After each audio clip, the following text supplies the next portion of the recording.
di mana matriks X-nya itu berpangkat penuh. 3, 4. Itu khusus untuk matriks yang berpangkat penuh, di mana bab 3 itu konsennya kepada estimation-nya pada pendugaan parameter yang ada di model linier. Artinya di situ kita konsen pada pendugaan beta. Sementara di bab 4 itu konsennya ke pengujian hipotesis terhadap parameter yang ada di model linier. Berarti kita konsen pada pengujian hipotesis parameter betanya ya.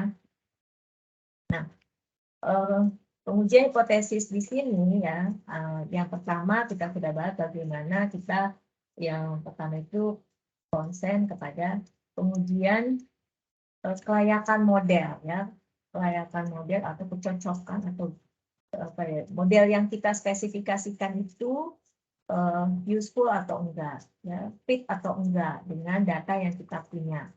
Nah, untuk memeriksa kelayakan model itu sebenarnya kalau dinyatakan dalam uji hipotesis itu tidak lain adalah kita menguji H0 beta secara simultan ya, baik itu beta 1, beta 2 dan seterusnya ya. Kalau misalkan kita punya P parameter ya berarti itu keseluruhannya secara simultan itu tidak sama dengan 0. Ya, itu artinya kita menguji kecocokan model ya, kelayakan model atau model itu useful atau enggak ya. Jadi untuk menguji kelayakan model ini sebenarnya penulisannya dalam bahasa statistika ini seperti ini ya, menguji hipotesis H0 beta sama dengan 0 atau beta H1-nya beta tidak sama dengan 0. Minimal ada satu yang tidak 0 ya, berarti pengujiannya seperti ini. Kemudian asumsi-asumsinya lah ya, ini diperhatikan lagi. Kalau untuk pengujian hipotesis penting ini ada hipotesis normalnya ya, normal pada galatnya, pada error. Ini penting untuk memberikan tambahan asumsi sebaran ya. Waktu di bab 3 kita melakukan pendugaan ya, estimation bukan hipotesis testing ya. Dengan menggunakan metode LS kita tidak sebenarnya syarat ini tuh tidak dibutuhkan ya dalam pendugaan ya, dalam estimation. Kita hanya butuh ini bahwa nilai harapan dari galat sama dengan 0, kemudian ragamnya konvergen. Itu kalau kita melakukan pendugaan dengan metode OLS, sehingga tidak perlu syarat sebaran normal. Tapi kalau kita menggunakan metode MLA ya untuk melakukan estimation dari beta, MLA itu kita perlu syarat sebaran ini normal ya, karena untuk membuat fungsi likelihood itu kan kita harus tahu sebaran ya. Nah, kemudian ini kita sudah pelajari bagaimana untuk menguji hipotesis ini, ya, kita menggunakan statistik ujinya F, ya, di mana ini kita didasarkan pada metode yang namanya ANOVA. ANOVA itu analisis of varian, menganalisis keragaman. Keragaman apa yang dianalisis? Keragaman apa yang diurai? Sebenarnya itu mengurai keragaman. Yang kita urai adalah keragaman total dari variabel respon kita. Nah, ini diurai menjadi dua komponen, yaitu sebenarnya komponen sistematik yang kita sebut dengan jumlah kuadrat regresi, dan ini komponen acak yang disebut dengan jumlah kuadrat di sini, jumlah kuadrat residu. Ya. Oke, nanti untuk melakukan uji hipotesisnya kita tadi yang seperti saya utarakan bahwa kita menggunakan statistik UGF, di mana di situ statistik UGF ini yang diperoleh dari jumlah kuadrat regresi dibagi dengan BB-nya, ya, dibagi dengan jumlah kuadrat residu juga dibagi dengan BB-nya. Dan tentunya ini akan menyebar F apabila ini yang pembilang dan yang penyebut ini saling bebas, dan ini menyebar C-square ya, sudah dibuktikan masing-masing pembilang dan penyebutnya menyebar C-square. Oke, ini kemarin sudah ya. Kemudian pengujian hipotesis tadi secara simultan. Nah, tentunya kalau misalnya dari pengujian secara simultan itu diperoleh hasil tolak H0, tentu kita tertarik kan melakukan. Tadi kan H1 yang kita terima ya, H0 ditolak, berarti H1 tadi yang beta tidak sama dengan 0. Beta tidak sama dengan 0 itu kan berarti minimal ada salah satu beta yang tidak sama dengan 0. Tentu kita tertarik dong untuk melihat mana di antara beta itu yang tidak sama dengan 0 ya. Apakah cuma ada satu aja gitu ya, apakah cuma beta 3 aja yang tidak sama dengan 0, ataukah ada sekelompok ya dari beta-beta itu, misalkan kalau saya punya 5 variabel bebas atau 5 variabel penjelas, mungkin yang tidak sama dengan 0 hanya beta 1, beta 2, dan beta 3 aja. Ya, ada subsetnya lah. Nah, itu kita sudah pelajari juga ya, berarti kita di sini melakukan hipotesis terhadap subvektor dari beta ya. Di sini H0-nya ya intinya beta sama dengan 0, artinya semua parameter beta itu sama dengan 0. H1 ya tadi subsetnya itu ada beberapa beta yang tidak sama dengan 0. Oke, kemudian dari sini kita waktu itu sudah mengenal apa itu radius model dan apa itu full model ya. Kalau ini data ini kita ini kita full ini semua, kemudian kita partisi, misalkan ya kita ingin juga di subset-subsetnya, katakanlah ini ada, kita bagi menjadi 2 ya di sini. Yang pertama ini sudah kita akan menguji apakah gamma 1 sama dengan 0. Karena gamma 1-nya artinya parameter beta 0, beta 1 sampai dengan beta yang PR1 ini sama dengan 0. Kalau dia sama dengan 0, berarti modelnya itu sebenarnya hanya Y sama dengan ini ya, sisa-sisanya ini, beta-betanya, parameter yang sisanya ini. Berarti di situ untuk yang H0 gamma 1 sama dengan 0 sebenarnya ini pengujian hipotesis yang seperti ini, yang gamma 1 sama dengan 0, gamma 1 tidak sama dengan 0. Di sini artinya kita memilih mana yang akan kita pilih, apakah radius model. Radius model ini tentunya yang di H0 ya, ataukah yang full model.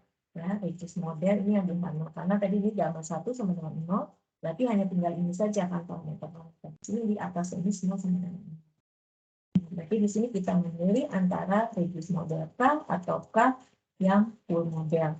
Nah, seperti tadi yang kalau di yang section yang tadi yang pertama, pengujian parameter secara keseluruhan ya, secara simultan, tadi kita kenal ada penguraian jumlah kuadrat total menjadi jumlah kuadrat regresi dan jumlah kuadrat residu, di mana jumlah kuadrat regresi di buku ini dinotasikan dengan apa? R beta gitu ya, R beta yang apa formulanya itu Y aksen X, kemudian dikalikan X aksen X inverse ya gitu ya, kemudian dikali X aksen Y gitu ya. Nah, kemudian di sini kita lihat lagi ya, kita pakainya yang full.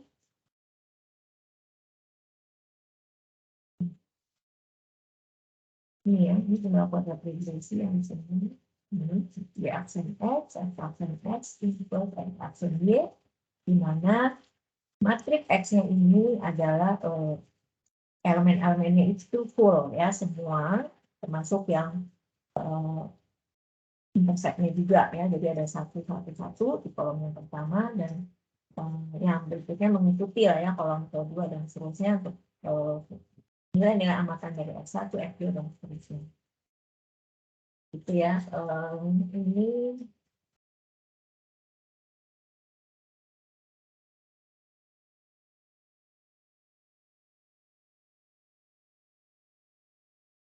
jumlah kuadrat. Kalau untuk yang X-nya full, kita notasikan dengan R beta ya. Nah ini maksudnya kalau yang X-nya full, ini semua, untuk yang tadi ya, antara radius model dan full model.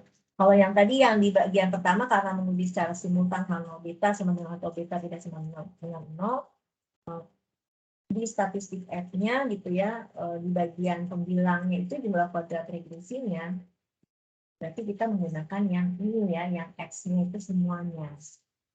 Jadi kalau kita yang pengujian hanya subset, ya subset vektor B, nanti jumlah kuadrat apa ya sama, ini didasarkan juga pada statistik ujinya F juga, tapi nanti di bagian pembilangnya itu tidak semua ya, tidak semua variabel penjelas itu dimasukkan dalam matriks X-nya ya, tentu dipilih ya yang bersesuaian dengan ini gamma 1 dan pemilihan gamma 1 dan gamma 2-nya. Ini akan menentukan X1 dan X2 yang katakanlah di sini yang ini yang gamma 1 tidak sama dengan 0, ini kan tadi analognya dengan full model ya. Yang dengan full model berarti ini kita memilih sebenarnya antara ini Y sama dengan X beta plus error gitu kan. Nah, kemudian kalau yang di sini H0 gamma 1 sama dengan 0 itu sebenarnya kan model yang benarnya gitu ya. Kalau ini sama dengan 0 berarti ini modelnya kan. Y sama dengan ini ya, X2 dikalikan gamma 2. Ini kan X-nya kita partisi, ini sini berarti ya. X-nya kita partisi menjadi X1 dan X2 ya. Nah, ini yang notasi untuk keseluruhan X, jumlah kuadrat regresi dinotasikan dengan R beta, ini ya. Nah, maknanya ini adalah besarnya atau jumlah keragaman ya, jumlah mengukur. Jadi jumlah kuadrat regresi di sini adalah mengukur keragaman respon, mengukur keragaman perubahan Y ya, yang bisa dijelaskan oleh ini full model ya, oleh model yang mengandung semua parameter. Nah, cara untuk jumlah kuadrat regresi yang Regis model ya, ini bentuknya sih sama seperti ini yang tadi yang full model, tapi X-nya yang kita pakai hanya yang X2 saja ya. X2 ini ya dari matriks X yang kita partisi menjadi X1 dan X2. Nah, nanti namanya harus disesuaikan ya. X1 itu bersesuaian dengan gamma 1, X2 bersesuaian dengan gamma 2. Nah, kemudian selisih antara ini kan ada SS-reg tadi ya, yang keseluruhan jumlah kuadrat regresi untuk keseluruhan variabel penjelas atau variabel independen ya, yang XX-nya, yang ini adalah tadi jumlah kuadrat regresi untuk yang Regis model. Nah, tetapi kan berarti ada, ini kan secara full ya, artinya kan ada dari jumlah kuadrat yang secara full ini, ya, kemudian ini yang dijelaskan hanya oleh hanya oleh beta-beta yang tadi yang Regis model, tentu kan ada yang bagian yang selisihnya ya, yang tidak dijelaskan oleh ini, oleh yang Regis model ini tadi. Nah, selisihnya itu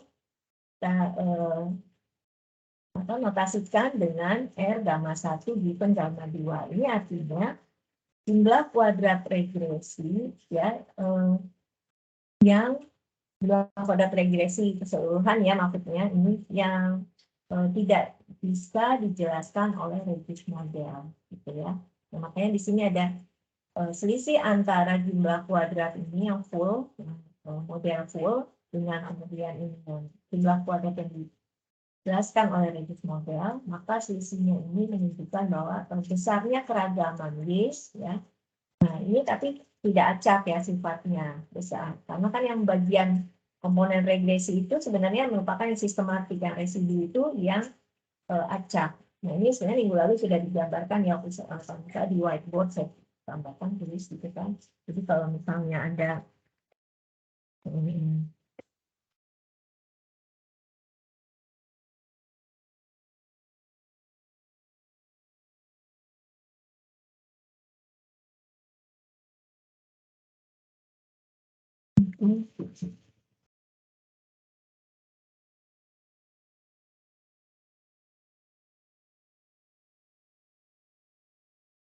kalau misalnya katakanlah ini jumlah kuadrat total ya segini. Ini jumlah kuadrat total. Kemudian ini kondisi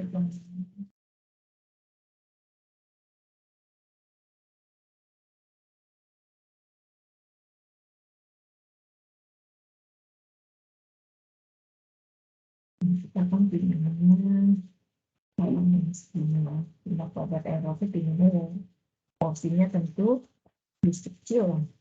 Ini jumlah kuadrat galat ya, atau residu. Di situ notasinya. Nah, yang ini kan jumlah kuadrat yang full ya, full model, jumlah kuadrat regresi. Ini jumlah kuadrat regresi. Tapi misalkan Dari ini berarti yang di sini itu adalah komponen yang sistematik. Ya, ini sistematiknya, ya, sistematik komponen atau yang tidak acak, ya, yang not random. Yang ini, yang residu ini adalah komponen yang acak. Jadi keragaman dari ini jumlah kuadrat total Y, ya, respon, ya, perubahan respon. Jumlah kuadrat respon, jumlah kuadrat Y, jumlah kuadrat total, ya, jumlah kuadrat total untuk respon kita itu sebenarnya terdiri dari dua komponen. Komponen yang sistematik atau yang tidak acak itu adalah keragaman yang diterangkan oleh model, ya, oleh si model regresi itu. Dan keragaman yang satunya adalah keragaman yang komponen yang lainnya yang menjelaskan keragaman Y ini adalah komponen yang sifatnya acak. Nah, kita tentunya menginginkan porsi yang besar gitu ya, keragaman Y ini, keragaman total Y ini tentunya mayoritas sebagian besar itu dijelaskan oleh model, dan porsi yang tidak dapat diterangkan oleh model itu yang sifatnya acak tentunya sekecil mungkin lah. Makanya ini saya buat porsinya ini lebih besar di sini, gitu kan. Yang unexplained, ya, ini jadi yang di sini boleh dibilang yang explain variability, yang explain by model, ya, explain by model. Jadi keragaman yang dijelaskan oleh model, yang ini unexplained, ya, ini unexplained, keragaman yang tidak dapat diterangkan oleh model. Nah, di sini kalau misalnya model yang memang yang useful-nya itu adalah yang model full, ya berarti memang semua porsinya di sini biasa. Tapi ini kan tadi dari yang XX-nya itu sendiri, yang kalau di sini misalnya full, di sini X1, X2 sampai XP gitu ya. Kalau misalnya hanya sebagian aja yang useful, misalkan di sini gitu ya, hanya X1 sampai X3 katakannya di sini aja. Ya. Ini yang tidak nol gitu ya. Tadi apa? Kalau misalnya di sini nol, sorry, tadi kan misalnya reduce model ya, kita bicara tadi H0 gamma 1 sama dengan 0, H1 gamma 1 tidak sama dengan 0. Kan ya, bahkan ini betanya kalau ini katakanlah P-nya sama dengan 5 ya, beta 0, ini beta 1, beta 2, beta 3, di sini beta 4, ini beta 5. Dan ini satu, ini dan ini 2. Ya, dan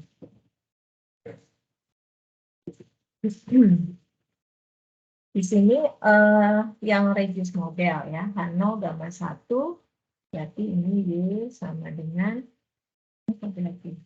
Kalau di sini berarti beta 4 aja ya, beta 4, X4 ditambah beta 5, X5 ditambah 0. Dan ini berarti full ya semua ya, beta 0, beta 1, X1 ditambah sampai beta 5, X5 ditambah 0. Ya, itu yang marginnya. Nah, ada di sini di komponen yang jumlah kuadrat regresi ini yang tidak dijelaskan oleh ini. Kan yang di sini kita tentunya nanti akan membagi X-nya juga. Kalau misalnya ini X lengkap, itu 1, ya, ini 1, di sini X1 gitu ya, nanti di sini sampai X5 berarti ya. Itu tinggal ditambahin aja ini apa untuk individu. Ini yang katakanlah ini saya pakai indeks yang pertama itu untuk variabel ya, banyaknya variabel penjelas. Artinya variabel penjelas ini ada 5, 1 sampai 5. Kemudian indeks yang belakang, indeks yang belakang itu untuk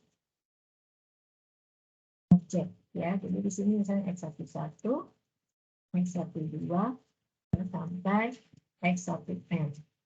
Di sini juga X51, X52, X5N.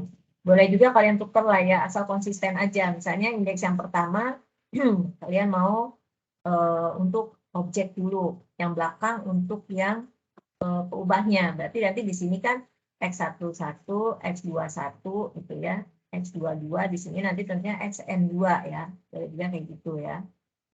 Oke, saya misalkan ini, mau tulis seperti ini, nanti konsisten. Di sini X1, 1, berarti di sini X sampai 5 ya. Nah, ini indeks yang pertama untuk individu sampai XN1, ini sampai XN5 gitu ya. Nanti diberi keterangan bahwa elemen XIJ misalnya ini harus kasih keterangan dengan misalnya ya, kamu kasih keterangan XIJ itu adalah, nah misalnya amatan untuk, kalau kalian pakai yang ini berarti penjelasan XIJ-nya itu adalah amatan untuk yang individu atau objek yang ke I dan variabel penjelas yang ke J ya. Sementara yang ini nanti jangan terbalik.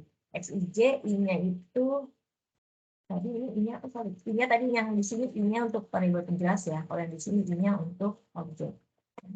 Saya ini yang penting Anda harus kasih keterangan gitu ya. Dan harus konsisten. Nah, kemudian ini X, kemudian kita, karena ini beta juga kita split gitu ya, gamma 1, gamma 2. Di sini X-nya juga kita split mengikuti gitu ya. Kalau di sini gamma 1-nya itu adalah beta-nya beta 1 sampai beta 3, ya berarti nanti di sini kita split ini ya, di sini sampai X4, ini juga X41, 41, 42, dan seterusnya. Nah, ini untuk yang X1 dan ini untuk X2. Nah, tadi R ada R gamma 1, kemudian given R gamma 1, given gamma 2. Ya. R gamma 1 given gamma 2, ini adalah jumlah kuadrat regresi ya, yang tidak dapat dijelaskan oleh regresi model. Ya, ini ya. Ini kan kalau ini kan semuanya nih harusnya ya jumlah kuadrat regresi yang R beta. Tapi kan ini tadi yang kalau kita pakai yang di sini gamma 1 sama 0 hanya gamma 2 yang tidak sama dengan 0 ya. Berarti kan ada yang tidak bisa dijelaskan nih oleh ini segini nih. Ya. Dia hanya bisa jelaskan ini kan di sini ini kan R gamma 2. Ini kan R gamma 2. Kemudian ini semua ini adalah R beta kan ya. Berarti yang di sini yang sisanya ini sebenarnya adalah R beta dikurangi R gamma 2 yang bagian atas gitu ya. Nah, R beta min R gamma 2 ini boleh dituliskan juga adalah R gamma 1 given gamma 2 gitu ya. Artinya ini keragaman dari Y ya, keragaman total dari perubahan respon Y yang tidak dapat dijelaskan oleh reduced model. Ya.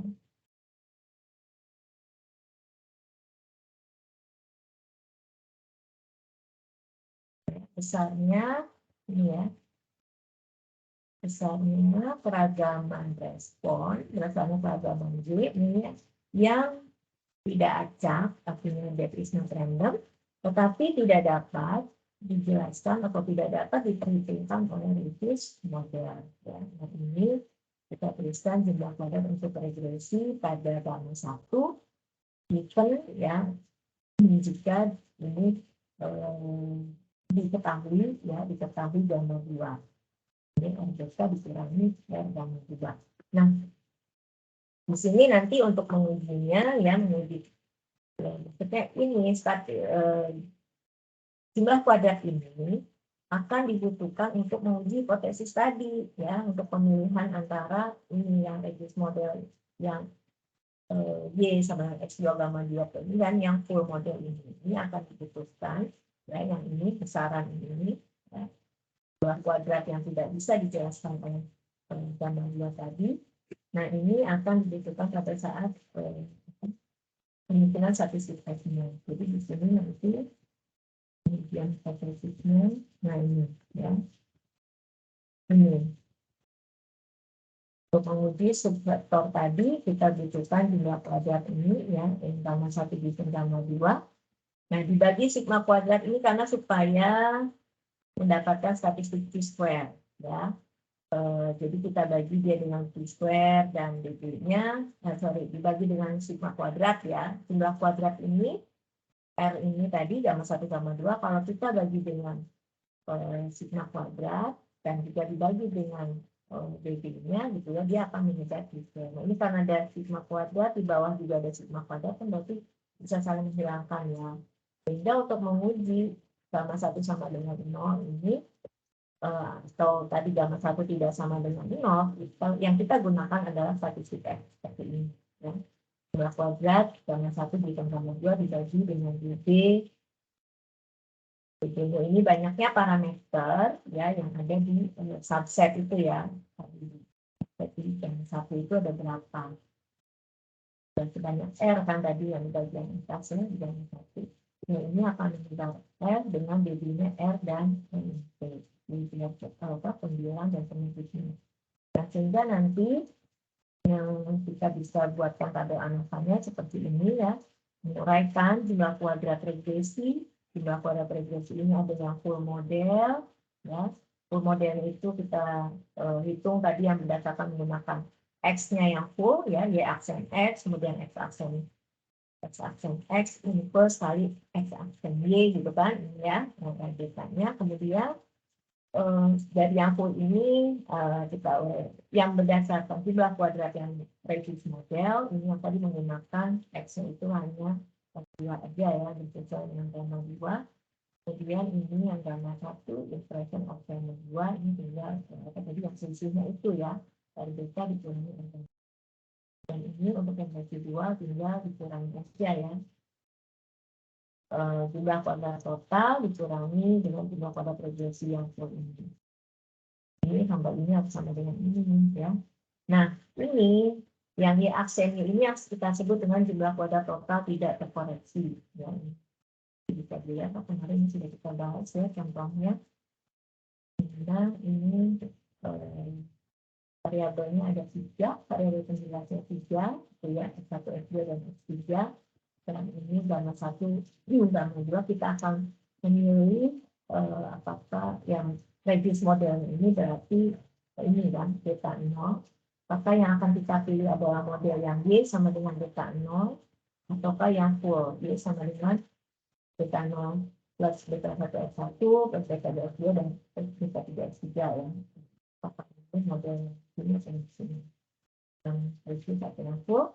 Kemudian ini untuk R gamma 2-nya kita pakai X-nya kita ganti X2. Nah, X2 tentunya 2 di sini bersesuaian dengan ini, gamma 2. Gamma 2 itu hanya beta 0 aja, berarti X2 itu isinya ini. Ini 1 aja, ini kan bersesuaian dengan intercept. Ini untuk yang X1, dan di sini untuk yang X2. Nah, di sini kita peroleh ya, X-nya 58,2 ya, artinya kita simpulkan bahwa modelnya yang kita yang model yang cocok untuk menganalisis data kita itu tidak cukup hanya mengandung data 0 saja ya. Jadi kita simpulkan bahwa model yang hanya mengandung intercept itu tidak cukup untuk menjelaskan keragaman respon ya. Jadi kalau ini H0 kan berarti kita yang kita pilih itu adalah yang full model kan berarti ya. Kita tidak memilih yang reduced model. Makanya jadi kesimpulannya adalah model yang hanya mengandung intercept saja itu tidak cukup untuk menjelaskan keragaman dari respon. Nah ini berdasarkan contoh tadi ya pada anak-anak. Nah, jadi kalau misalkan kita punya parameter beta itu sebanyak K, ya atau kalau kita masukkan beta 0, berarti ada K plus 1, gitu ya. Subset vektor yang bisa kita uji, gitu ya, hipotesis itu. Dan ini ada sebanyak berapa, gitu ya. Ini kan 2 pangkat satu ya. Nah, tapi di sini dikurangi 2 itu adalah hitungan kosong dan hitungan full ya. Jadi alternatif pertama, contoh kalau kita punya 3 ya, termasuk ini beta 0, beta 1 dan beta 2, berarti ini ada 6 vektor ya, vektor beta kemungkinan yang bisa kita tes.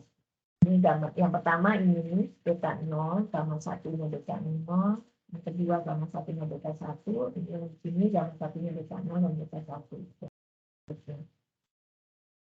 Oke, tadi yang kita bahas di sini pengujian hipotesis yang berdasarkan jumlah kuadrat yang tidak terkoreksi. Jumlah kuadrat ini yang tidak terkoreksi. Nah, ada kalanya itu pada suatu penelitian itu tidak mungkin lah ya beta 0 itu sama dengan 0. Contohnya kalau misalnya kita penelitian di mana programnya misalnya tentang berat badan gitu kan ya, tentangnya tinggi badan, itu kan nggak mungkin ya rata-ratanya itu sama dengan sehingga biasanya kita tuh tidak konsen kepada beta 0 sama dengan kadar ANOVA yang sudah kita bahas sejauh ini adalah yang kita sebut dengan didasarkan ya, kadar ANOVA yang kita sudah bahas sejauh ini itu didasarkan pada jumlah kuadrat total yang tidak terkoreksi, uncorrected ya. Nah, artinya jumlah kuadrat total ini ya, menunjukkan keragaman dari respon yaitu di sekitar 0 ya. Ya, jadi jumlah kuadrat total terkoreksi ini menunjukkan apa sih gitu ya.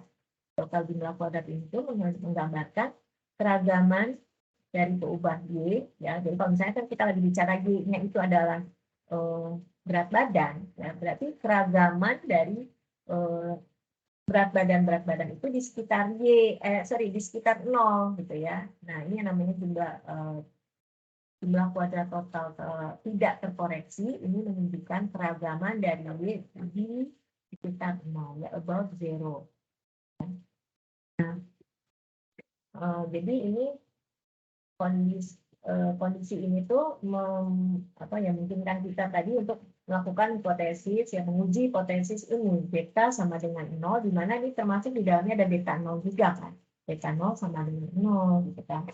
Nah, tapi seringkali gitu ya, untuk penelitian-penelitian bidang tertentu itu tidak mungkinlah rata-rata itu sama dengan 0, beta 0 itu sama, tidak mungkin rata-rata itu sama dengan 0, artinya tidak mungkin beta 0 itu sama dengan 0, jadi beta 0 itu selalu tidak sama dengan 0.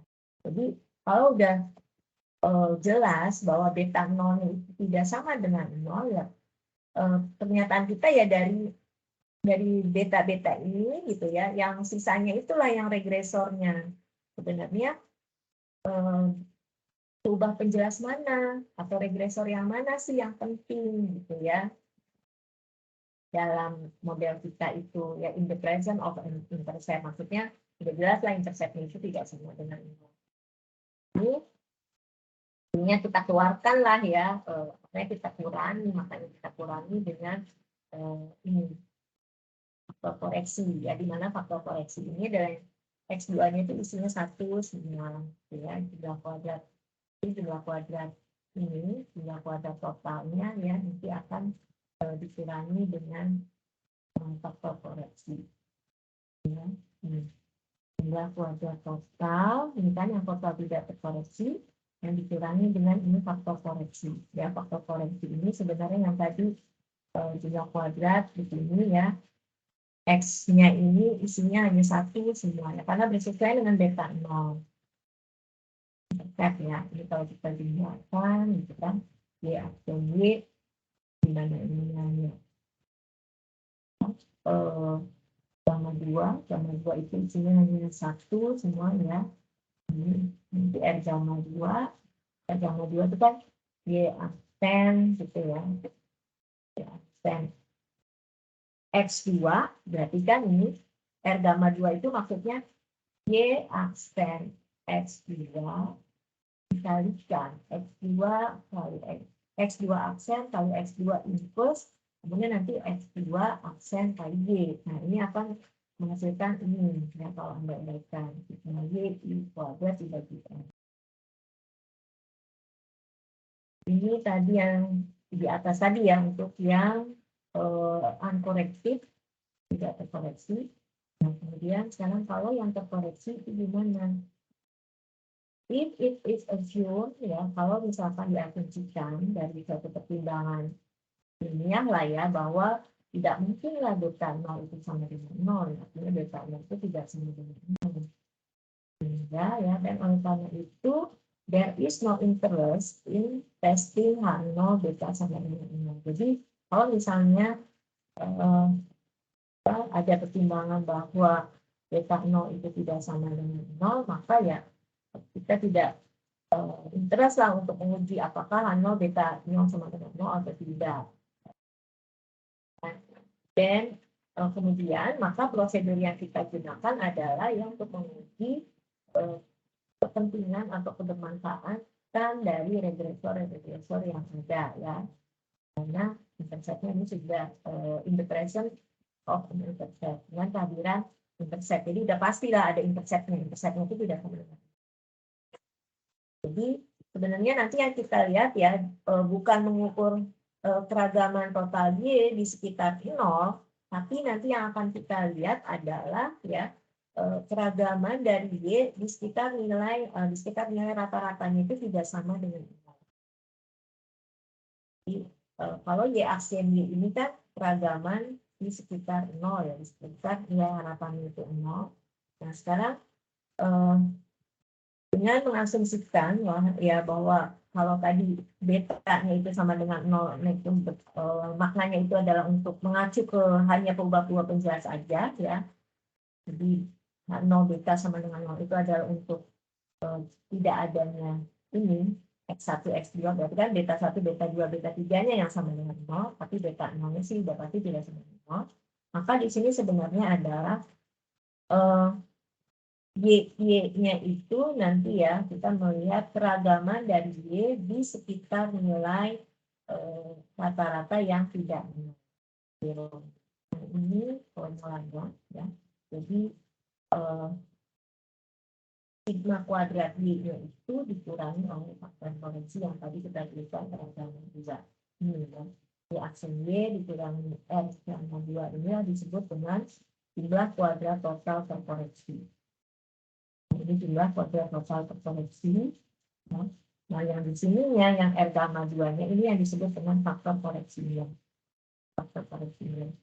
Nah, kemudian bagaimana ujinya, tesnya untuk mengetahui kepentingan atau kebermanfaatan dari regresor-regresor tadi. Ya, regresor itu variabel penjelas sama ya. Kebermanfaatan dari regresor in the present, kalau interceptnya itu ada, ya ada interceptnya, ya. Jadi interceptnya itu beta 0 sudah sama. Ini ya, tabel ANOVA-nya kita gunakan seperti ini. Jadi jumlah kuadrat regresinya juga yang kita gunakan adalah sudah yang di-adjust kan, karena tadi sudah dikurangi dengan faktor koreksi, ya, maka sebenarnya jumlah kuadrat regresinya di sini adalah jumlah kuadrat yang terkoreksi juga, artinya jumlah kuadrat yang full, ya, tadi yang R beta dikurangi yang regresinya dengan R gamma 2. Di sini sebenarnya R beta dikurangi R gamma 2. Nah, ini tabel ANOVA berdasarkan jumlah kuadrat total terkoreksi. Nah, itu tadi uji hipotesis untuk yang subvektor ya. Jadi bagian-bagian lah dari beberapa kumpulan dari beta tadi. Sama dengan 0 atau tidak ya. Saya akan pilih tadi reduce model apa ataukah yang full model. Nah, kemudian ini session yang berikutnya adalah tentang partial dan sequential test.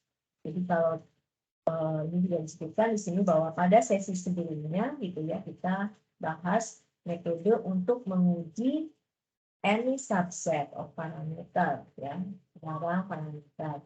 Nah, sekarang gimana kalau gamma satunya itu ukurannya 1x1? Kan kita kasih contoh gamma satunya itu ya lebih dari 1 parameter ya, beta 0, beta 1 sampai beta R-1 tadi kan. Bisa, gimana kalau gamma satunya itu hanya 1 parameter aja?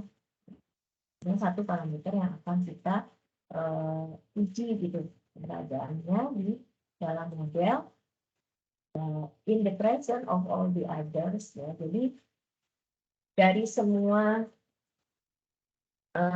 dari semua variabel-variabel penjelas yang ada gitu kan, misalkan itu bukan sih hasilnya rejected ya, tidak sama dengan 0. Tapi misalkan kita ngecek ya, tadi beta 1, beta 2, beta 3 katakanlah ya, sampai beta 5 misalnya. Kita akan cek apakah beta 1 itu memang tidak sama dengan 0.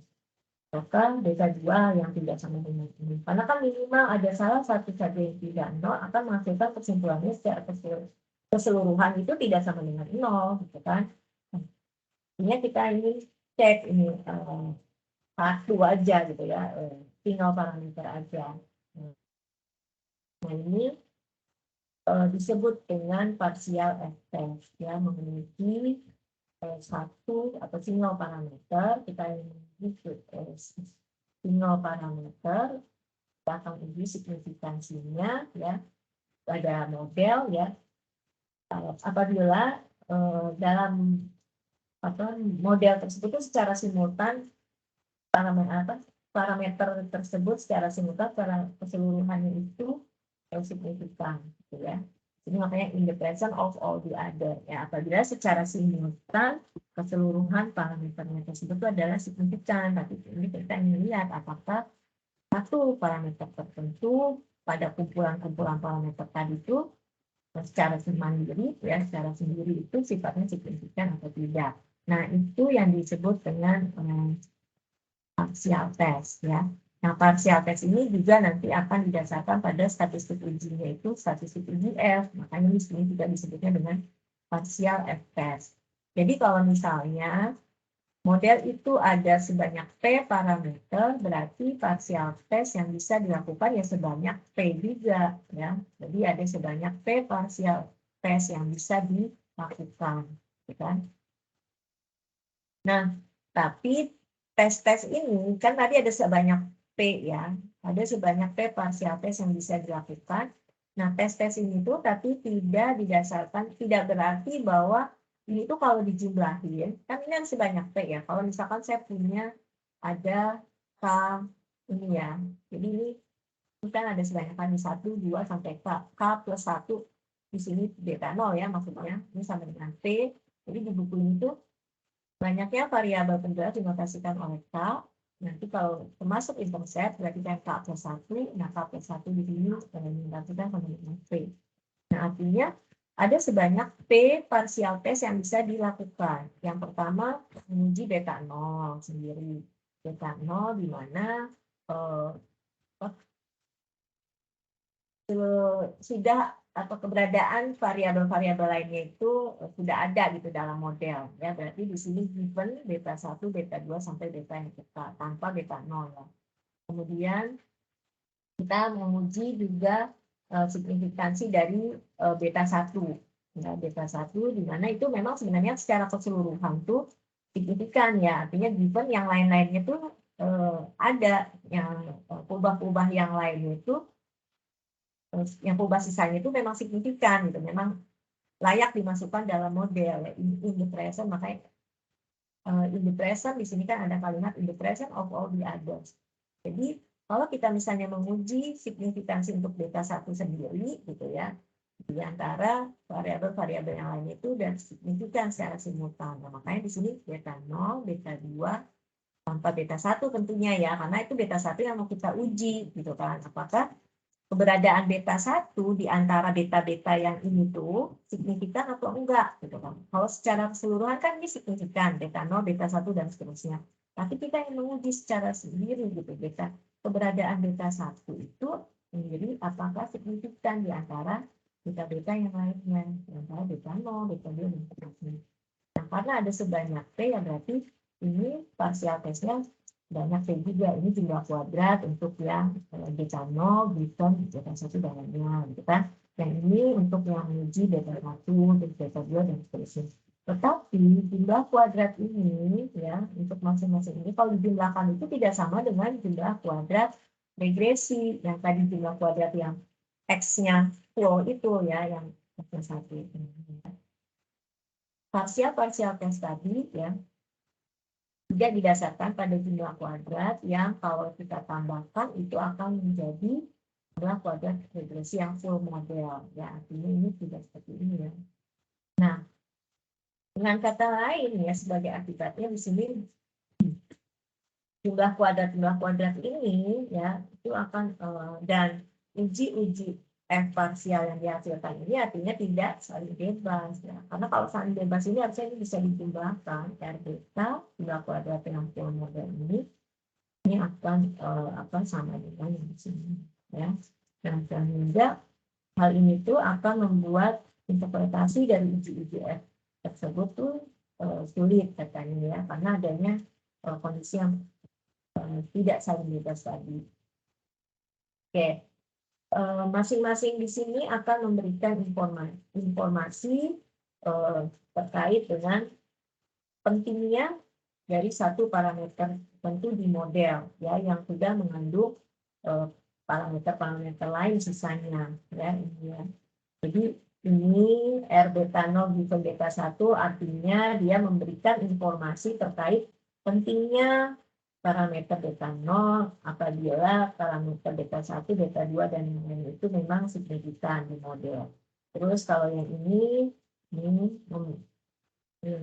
ya yang R beta 1 given ini artinya dia memberikan informasi terkait beta 1 ya pentingnya variabel penjelasan yang pertama ya berarti variabel penjelasan X1 ya. Given yang X2, X3 dan yang lain ini memang atau pentingnya beta 1 ya, apabila parameter beta 0, beta 2 dan yang lainnya itu memang signifikan gitu ya maksudnya ada bukan signifikan maksudnya ya karena dia itu suatu model yang mengandung ini semua, berarti ini secara simultan ya, tapi ini secara simultan itu signifikan. Artinya kalau secara simultan ya signifikan, memang variabel-variabel itu harus masuk di dalam model. Nah, kemudian, if a parameter, ini juga yang penting lagi ya, jika suatu parameter itu penting in the presence of all the others, ya, jika suatu parameter itu important in the person of them, it does not mean itu nggak berarti bahwa dia itu akan penting pada setiap subset. Jadi katakanlah saya menguji beta 1. H0 beta 1 sama dengan 0, versus H1 beta 1 tidak sama dengan 0. Coba ini kalian bisa memahami nggak kalian ini? Ini apa ya? If a parameter is important in the presence of all the others, it does not mean that it is important in every subset. Enggak. Kita kasih contoh enggak? Berikan pendapat ini dari pernyataan ini. Kelompoknya ini deh, yang bahas materi ini itu sebenarnya kelompok 13. Misalnya. Nah, kalian, Nasmi, ada nggak Nasmi? Mana Nasmi? Ada nggak? Halo Nasmi. Nasmi belum join.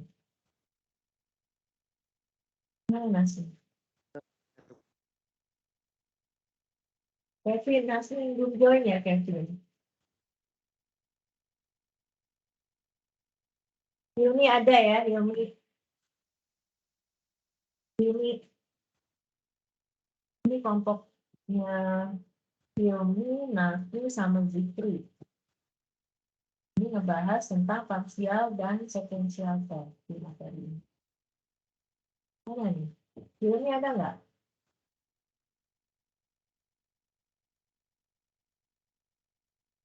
Oh, dia sedang izin ke toilet sebentar. Suaramu kok kecil ya, Kevin? Halo? Halo? Ya, Kevin bisa dengar suara saya jelas nggak? Jelas, Bu. Suaranya baru kedengeran. Suaranya tadi kecil. Hilmi ada nggak?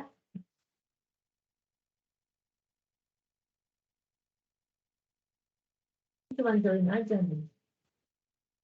Fikri? Fikri nggak ada juga.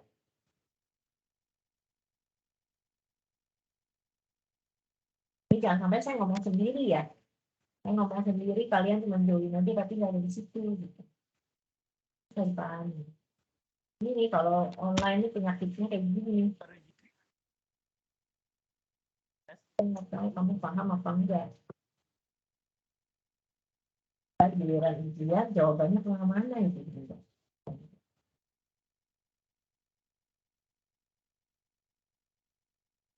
Oke, ini ada yang bisa jelasin nggak nih? Maksudnya apa nih? If a parameter is important in the presence of all the others, it does not mean that it is important in every subset.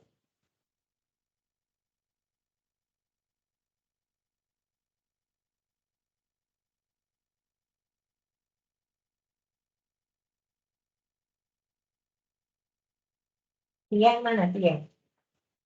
Apa tiang ini maksudnya? Ya, Bu.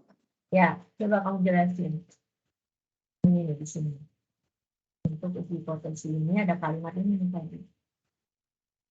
If a parameter is important in the presence of all the others, it does not mean that it is important in every subset. Maksudnya apa?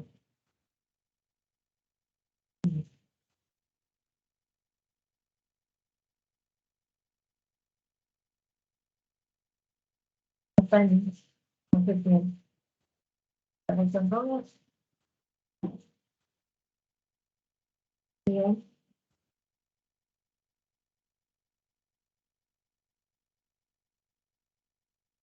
Halo? Masih di situ nggak nih? Masih, Bu. Nah, suara saya kedengeran nggak? Terdengar. Nah, saya nanya apa? Ini yang di highlight hijau. If a parameter is important in the presence of all the others, it doesn't mean that it is important in every subset. Maksudnya apa? Jadi Parameter. kalau Satu kan? parameternya, Hmm. ya Bu, If a parameter. Tapi kalau ada satu, jika kalau satu, ada satu parameter penting di keberadaan, present itu keberadaan ya, keberadaan dari yang sisanya lah dari semuanya itu all of the other, in the present of all the other. ya berarti itu dia nggak bukan berarti dia penting di setiap subset gitu. Jadi gini, katakanlah beta 1. Dan menguji H0 beta 1 sama dengan 0, H1 beta 1 tidak sama dengan 0. Ya. Misalkan nih, dari subset beta 1, kita punya beta 1, beta 2, beta 3, beta 4 gitu kan. Dalam dari beta 1, beta 2, beta 3, tadi beta 4 gitu ya, kita cek beta 1 di antara itu tuh penting gitu ya, artinya signifikan gitu, tidak sama dengan ini. Nah, oke lah tadi beta 1 kalau misalnya gabung dengan beta 2, beta 3, beta 4 dia signifikan. Nah, sekarang beta 1 bila bergabung dengan parameter-parameter yang lain, misalnya dengan hanya beta 3 dan beta 4 aja gitu ya. Jadi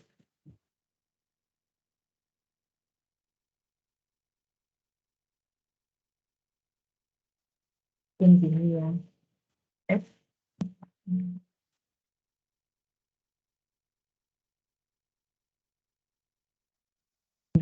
Beta 1, beta 2, beta 3, beta 4, 5 katakan. Berarti saya punya ini perubahan jelasnya 5 ya. X1, X2, X3, X4, X5. Kalau beta 1 itu signifikan, misalnya ya, important. Berarti kan inilah kesimpulannya, misalnya kesimpulannya ini ya, kita terima H1. Berarti kan tolak H0 atau terima H1, misalnya kesimpulan kita tuh ini. Berarti kan beta 1 signifikan, tuh beta 1 itu important. Nah, oke lah beta 1 di antara ini semua, misalnya ya, kita mungkin di antara beta 1 subset di antara beta 1, beta 2, beta 3, beta 4, beta 5, ini atau dia important, ya, dia signifikan. Yang gini, beta 1 di antara misalnya dalam beta 1, beta 2, beta 3, beta 4, beta 5. Ini dia important nih di sini. Nah, bisa jadi sekarang kalau yang subset yang kita cek itu adalah beta 1, beta 2, beta 5 misalnya, itu bisa jadi beta 1 ini nggak important di sini. Keberadaan beta 1 di antara ini semua, indikasi yang lainnya. Ya. Itu maksudnya ya. Jadi, satu parameter tertentu yang sifatnya signifikan atau important di antara keberadaan variabel-variabel lainnya atau di antara parameter-parameter yang lainnya, belum tentu parameter itu juga signifikan pada subset yang lain. Itu ya, ini suatu Oke. Jadi di sini penolakan dari ini tadi, misalnya kita menolak lah ya, ini yang kita terima ini, menolak H0, berarti kan beta 1 tidak sama dengan 0, misalnya beta J tidak sama dengan 0. Kita menguji hipotesis ini tadi melalui uji parsial gitu ya. Jadi yang uji parsial tadi itu tidak menjamin, tidak bergaransi, ya tidak menjamin bahwa model yang terbaik itu adalah harus model yang mengandung ini apa ya? Jadi bahasa ulang. Penolakan hipotesis ini, ya penolakan hipotesis 0, artinya kita menerima satu di sini dan apabila kita lakukan melalui uji parsial tadi, itu tidak menjamin bahwa model yang terbaik untuk menjelaskan keragaman Y itu, untuk menjelaskan keragaman respon itu adalah model yang perlu di dalamnya itu mengandung parameter BJ. Jadi kalau misalnya tadi kayak beta 1, betul ya, kemudian beta 1 pun tidak sama dengan 0. Itu bukan berarti bahwa model yang terbaik itu untuk menjelaskan keragaman itu adalah suatu model yang di dalamnya itu mengandung parameter beta 1. Itu tidak berarti seperti itu ya. Kalau kita melakukan hipotesis ini berdasarkan uji parsial ekspres tadi. Nah, conversely, sebalikannya ya, kegagalan untuk menolak H0, artinya kan kita berarti di sini kan, terima H0. Failure to reject H0, kegagalan untuk menolak H0 tidak menjamin bahwa model yang terbaik itu adalah model yang tidak mengandung beta J. Jelaslah di sini bahwa it is very difficult, sangat sulit ya untuk mengambil kesimpulan, draw meaningful kesimpulan yang bermakna yang terkait model terbaik melalui uji parsial. Jadi untuk menentukan model terbaik itu ya tadi tidak bisa ya, atau sulit lah kalau kita didasarkan pada uji parsial tadi ya. Namun demikian ya, karena uji-uji ini tuh ya dikeluarkan di dalam software standar ya, pada output standar, makanya di sini dibahaslah, kita harus familiar gitu ya, apa itu parsial ekspres dan apa itu nanti sekuensial. Ini tuh sebenarnya juga ada dikeluarkan di pas ya, kalau di sini ada ya. Ini tentang objek size-nya.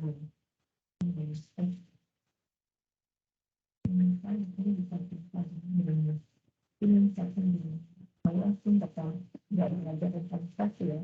Jadi di output size itu ada nanti jumlah kuadrat tipe 1, jumlah kuadrat tipe 2, ya, tipe 2, tipe 1 itu apa. Ini nanti yang berkaitan dengan parsial dan sekuensial. Ini ada ya. Jumlah kuadrat sekuensial ya, yang karena berdasarkan sekuensial test ini disebut dengan jumlah kuadrat tipe 1. Jadi yang didemonstrasikan yang 3 ada tulisan 3. Sementara jumlah kuadrat yang berdasarkan partial test itu disebut dengan jumlah kuadrat tipe 2. Itu ditampilkan di yang nomor 4. Ini ya. Jadi kalau misalnya Anda melihat output itu nanti ada jumlah kuadrat tipe 1, jumlah kuadrat tipe 2. Ini maknanya apa? Ini jumlah kuadrat tipe 1. Ini jumlah kuadrat yang dihitung ya didasarkan pada tadi apa sekuensial ya, sekuensial. Cara untuk yang jumlah kuadrat tipe 2, ini jumlah kuadrat yang dihitung berdasarkan partial test. Ini berdasarkan sekuensial test. Makanya di sini di buku ini dijelaskan mengenai pengertian partial test dan sekuensial test. Ini harus tahu apa bedanya ya. Yang untuk sini dulu ada yang ditanyakan.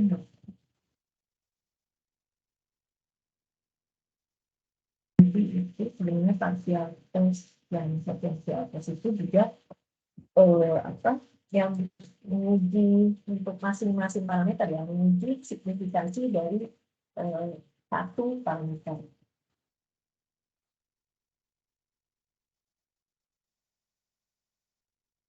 Nah sekarang kalau tadi yang partial test itu kan jumlah kuadrat dari masing-masingnya itu dari masing-masing parameter tadi ya, misalkan R beta 0, given R beta 1 dan lainnya plus itu tidak, kalau dijumlahkan tidak sama dengan R beta untuk yang full. Nah sekarang kita akan lihat pengujian untuk satu parameter tertentu seperti ini juga, tapi bukan didasarkan pada partial test ya, kita dasarkan pada yang namanya sekuensial. Sekuensial itu artinya urut ya, berurut. Kita lihat ya, it is possible to generate a series of F-test. Jadi dimungkinkan merupakan suatu hal yang sulit untuk membangkitkan serangkaian uji-ujian ya, yang didasarkan pada jumlah kuadrat, di mana jumlah kuadrat ini kalau kita jumlahkan itu akan sama dengan jumlah kuadrat regresi, sama dengan R beta. Ya. Jadi, nah untuk melakukan itu ya, nah kita perlu untuk mengklarifikasi dulu notasi-notasinya ya, kita akan jelaskan dulu notasi-notasi yang digunakan ya. Jadi kalau tadi kita sudah bahas tentang parsial, sekarang kita akan coba lihat sequence ya. Jadi secara satu persatu runtuh apa ya, runut gitu.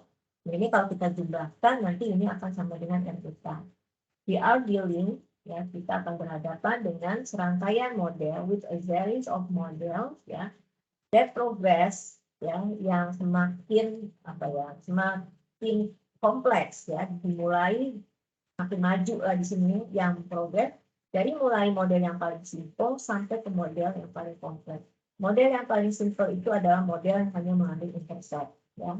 Jadi kalau misalnya intercept itu important ya, 0 beta 0 itu sama dengan 0, berarti kan modelnya hanya seperti ini, Y sama dengan beta 0 plus error ya. Ini penulisan error, bukan error pangkat 0 ya, tapi ini menunjukkan di sini model ini error untuk suatu model yang hanya mengandung beta 0 ya. Nah, kemudian di sini yang berikutnya gitu kan, kita cek beta 1 itu ya apakah important atau enggak. Apabila memang di model itu beta 0 itu udah pasti important gitu kan. Yang pertama kita udah cek nih beta 0 itu important. Sekarang cek keberadaan beta 1 apabila beta 0 itu sudah ada di model ya. Apabila beta 0 itu important. Nah, ini modelnya Y sama dengan beta 0 plus beta 1 X1 plus error. Nah, di sini error bukan error pangkat 1, tapi ini hanya notasi aja ya. Ini menunjukkan error untuk suatu model yang mengandung dua parameter pertama ya. Mengandung parameter beta 0 dan beta 1. Jadi di sini tuh beta 0 dan beta 1-nya itu important. Kemudian sekarang kita akan mengecek ini kepentingan dari beta 2, di mana di dalam model itu sebenarnya beta 0 sama beta 1 udah important, udah masuk di dalam model. Nah, sekarang kita akan mengecek keberadaan atau ingin mengecek kebermaknaan beta 2 di mana dalam model itu sudah ada beta 0 dan beta 1. Ini. Ya. Nah, ini tadi yang sudah saya jelaskan ya, bukan F4C, tapi ini E dengan notasi C. Di sini menunjukkan vektor sisaan untuk suatu model yang mengandung C regresor pertama. Ini C regresor yang pertama. Kan E2 berarti sudah mengandung di dalam itu ada dua regresor kan, beta 1 dan ada X1 dan X2. Dan tentunya dengan ini ya, intercept ya. Nah, kemudian matris-matris X-nya tentu yang bersesuaian dengan setiap model ini ya berbeda-beda gitu ya. Ini kita notasikan dengan XJ juga. Jadi kalau untuk yang ini menguji yang beta 0 aja gitu kan, berarti XJ-nya cuma yang ini aja, pakai yang satu aja. Ini X0 kan nanti. Jadi ini dia tuliskan X0 1. Kalau misalnya kita akan menguji beta 1, H0 beta 1 sama dengan 0 atau enggak, itu important atau enggak, di mana dalam modelnya tidak ada beta 0. Berarti kita nanti pakai X-nya sampai sini. Ya, sampai yang ini. Gitu ya. Kan makanya ini X1 gitu kan. Nih. Ini. Sekarang kalau menguji yang ini, model yang ini ya, kita ingin melihat kepentingan dari X2 ya, atau kita ingin melihat apakah beta 2 itu sama dengan 0 atau tidak in the presence of, di mana variabel-variabel lainnya itu ada di dalam model. Artinya variabel itu bukan signifikan. Misalkan lihat kita melihat keberadaan signifikansi dari beta 2 apabila dalam model itu beta 0 dan beta 1 itu bukan signifikan. Berarti kita akan pakai X-nya ini, X dalam kurung di sini 2 ya. Tapi cuma sampai sini yang dipakai. Tuh ya. Oke, nanti jumlah kuadrat untuk setiap model ini akan dinotasikan dengan R beta 0. Kalau misalnya kita menguji di sini, ya, kita akan menguji beta 2 itu sama dengan 0, beta 2 tidak sama dengan 0. Ini berarti kita tuliskan R-nya dimulai dari beta 0, beta 1, sampai beta 2. Ya, di sini penulisannya nanti R, beta 0, beta 1, dan beta 2. Ini secara umum dituliskan sampai beta yang 7. Nah, nanti ini pakai X-nya tadi, XG-nya ini menyesuaikan. Ya, oleh karena itu, nanti kita akan berhadapan dengan serangkaian model-model untuk yang kalau dijumlahkan itu akan kita akan berhadapan dengan serangkaian model yang secara esensial itu adalah full model. Jadi gini, yang pertama tadi kalau misalkan ini aja, gitu ya, Y sama beta 0 aja, kita berhadapan dengan R beta 0. Kemudian tadi yang kedua ya R beta 0 beta 1. Nanti yang di akhir ya itu misalkan ya yang kompleksnya, yang fullnya dari beta 0 beta 1 sampai ini gitu. Ini dipastikan dengan kalau ini R full ya ini R beta. Nah ini jumlah-jumlah kuadrat ini kan akan saling menjumlahkan kan ya. Makanya ini dapat digunakan untuk menentukan ya, rangkaian jumlah kuadrat regresi. Extra ya, namanya this can be used to determine the choice of extra sum of pair for regression dengan mencari selisih antara model full ya, between these two model regressions sum square dengan model yang parameternya itu lebih banyak. Ya, jadi misalkan gini, kalau saya mau mencari tadi ya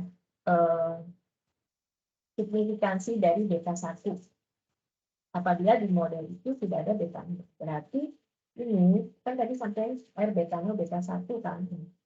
Misalnya kita misalkan ini. Dua model ini kita mencari beta 1 itu apakah signifikan atau enggak apabila di model kita itu betanya itu tidak signifikan, kan?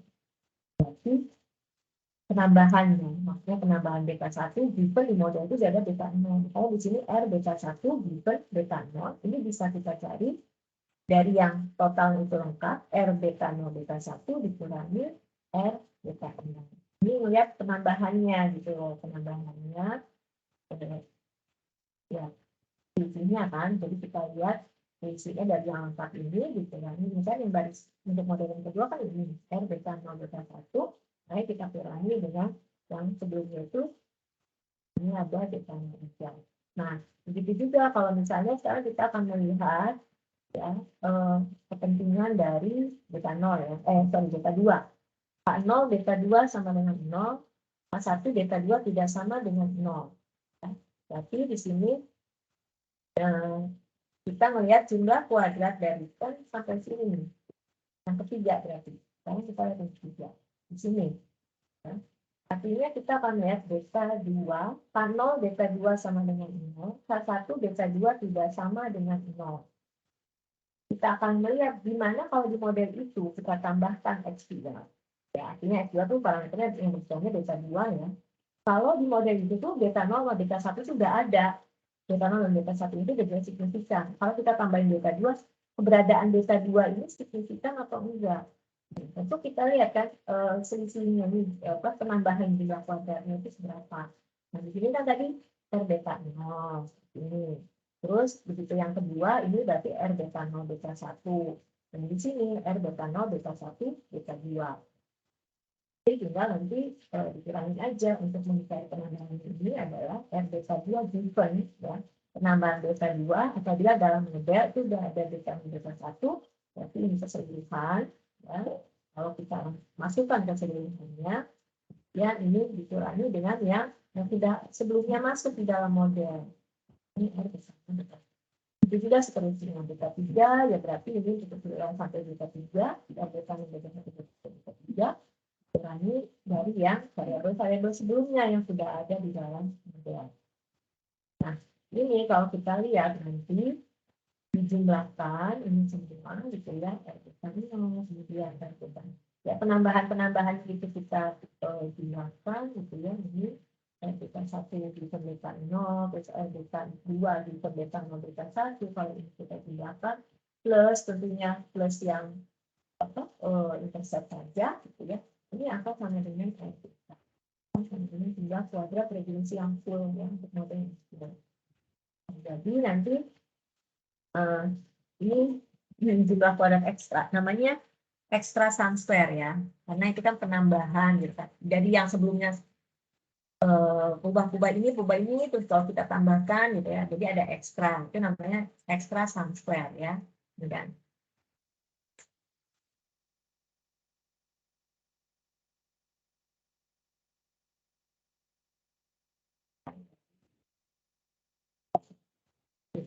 mulai masuk pengertian extra sum square itu ini ya. This can be used to determine a series of extra sum square for regression.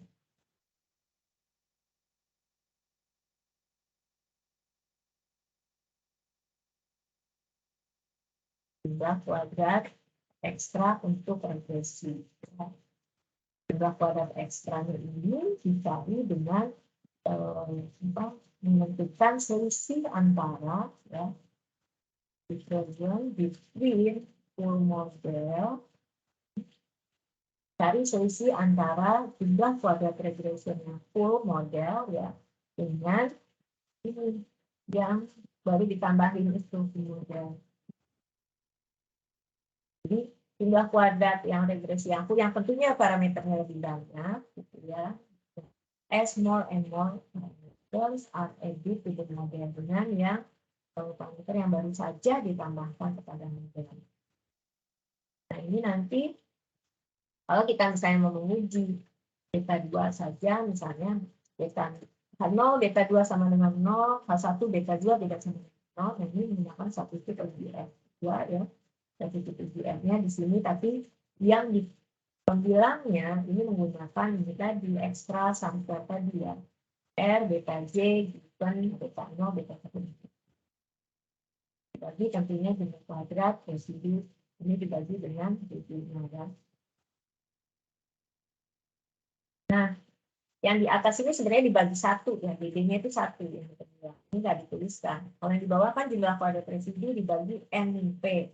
Yang di atas itu sebenarnya dibagi satu ya, karena kan parameternya cuma satu kan, kita melihat keberadaan itu hanya satu parameter. Misalkan beta J, beta 2 saja, atau beta 1 saja, itu kan hanya ada satu parameter. Nah, ini pembaginya di atas itu sebenarnya dibagi satu. Ini akan menyebar F, karena yang atasnya ini menyebar Q square ya. Jadi jumlah kuadrat regresi itu kalau dibagi dengan sigma kuadrat, kemudian dibagi dengan redunya, itu akan menyebar Q square.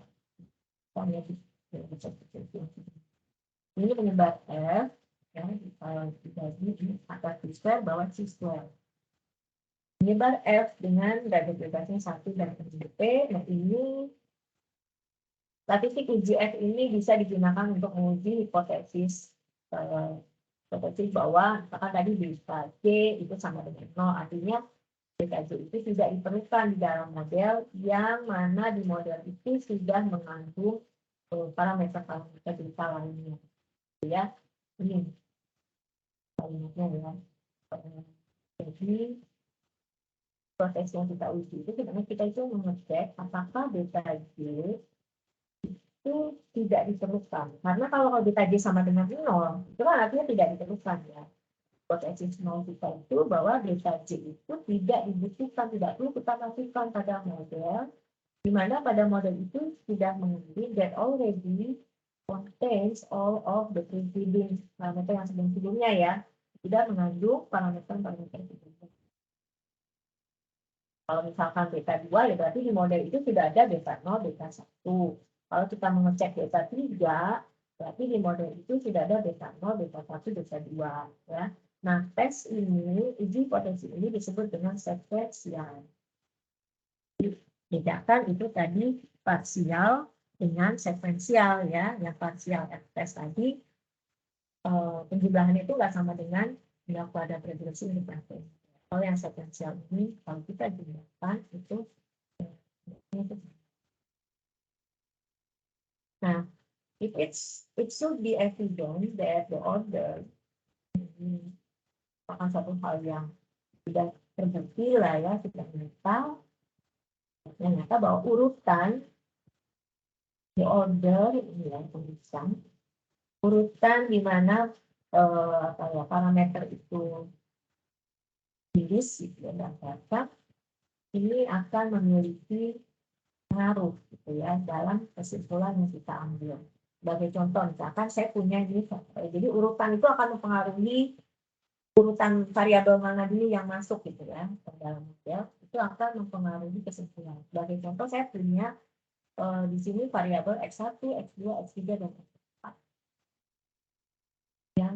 yang diperkirakan lah akan mempengaruhi tingkat suku bunga ya, tingkat suku bunga pada kredit mobil baru. Jadi ini ada perubahan-perubahan yang bisa mempengaruhi bunga dalam kredit suatu mobil. Itu ada prime rate ya, bunga apa ya, ya pokoknya itulah ya, X1, X2, X3 dan nah ini kan sebenarnya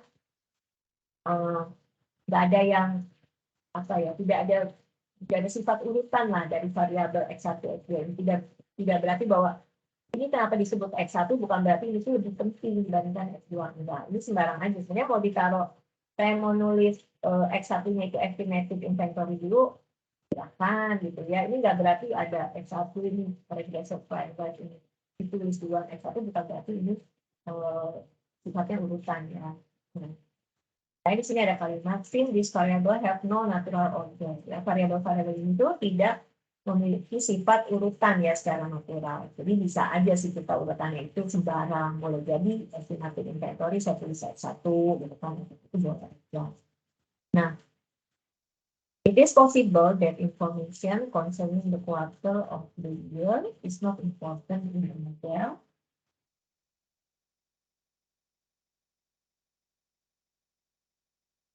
ya. Misalkan kita ingin mengecek nih bahwa quarter of the year itu tadi X3 ya.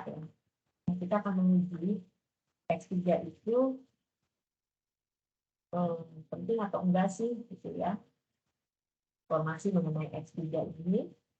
Berarti kan kita menguji beta 3 sama dengan 0 atau beta 3 tidak sama dengan 0. It is possible, jadi kita akan menguji nih quarter of the year is not important in a model, tidak penting, berarti beta 3 itu sebenarnya ada model yang sudah mengandung informasi tentang prime rate X1 dan estimated inventory X2. Ya. Jadi kita akan lihat apakah beta 3 itu sama dengan 0 atau beta 3 tidak sama dengan 0 apabila di model itu tidak ada ini yang beta 1 dan beta 2 ya.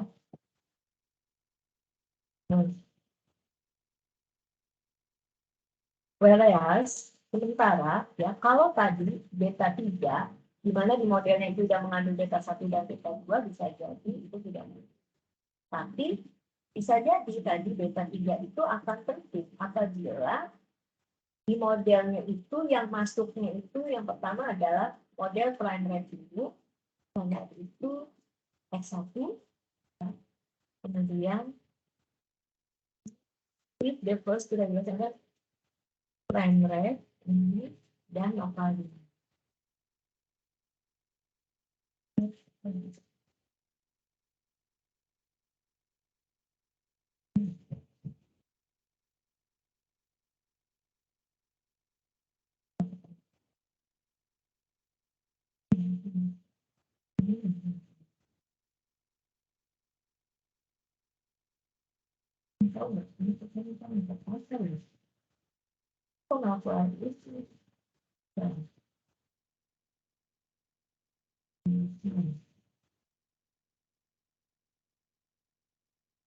Oke, ini kalian tahu nggak ini kenapa ya?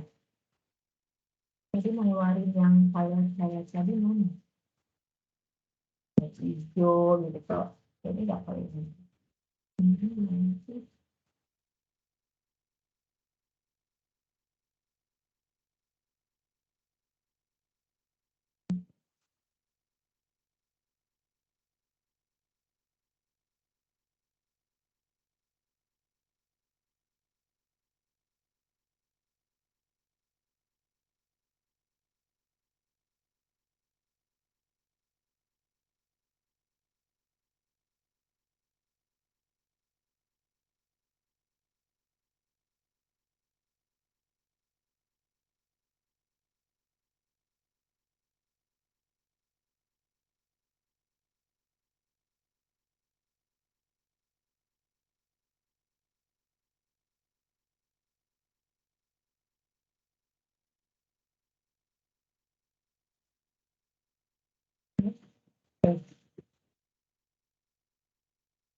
Ini tadi ya, jadi keberadaan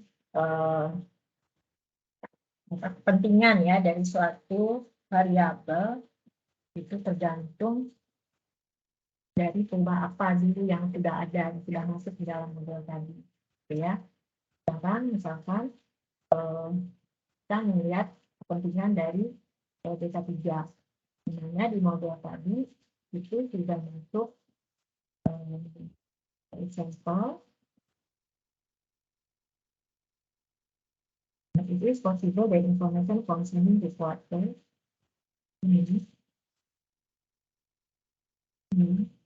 quarter of the year is not important. Quarter of the year itu tadi X3. Nah, ini X3. X3 itu nggak penting dalam model apabila di model itu sudah ada prime rate. Prime rate itu X1 dan estimated inventory X2. Ternyata itu quarter of the year itu X3 itu is not important, berarti perimahan 0 ya. Nah, sebaliknya X3 quarter of the year itu akan important apabila yang masuk duluan di modelnya itu if the first two regressor included in the model both prime rate and local minimum.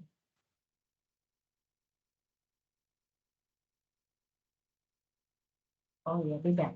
Yang kedua, prime rate itu X1, local minimum atau X4. Nah, gitu ya. Ketahui ya.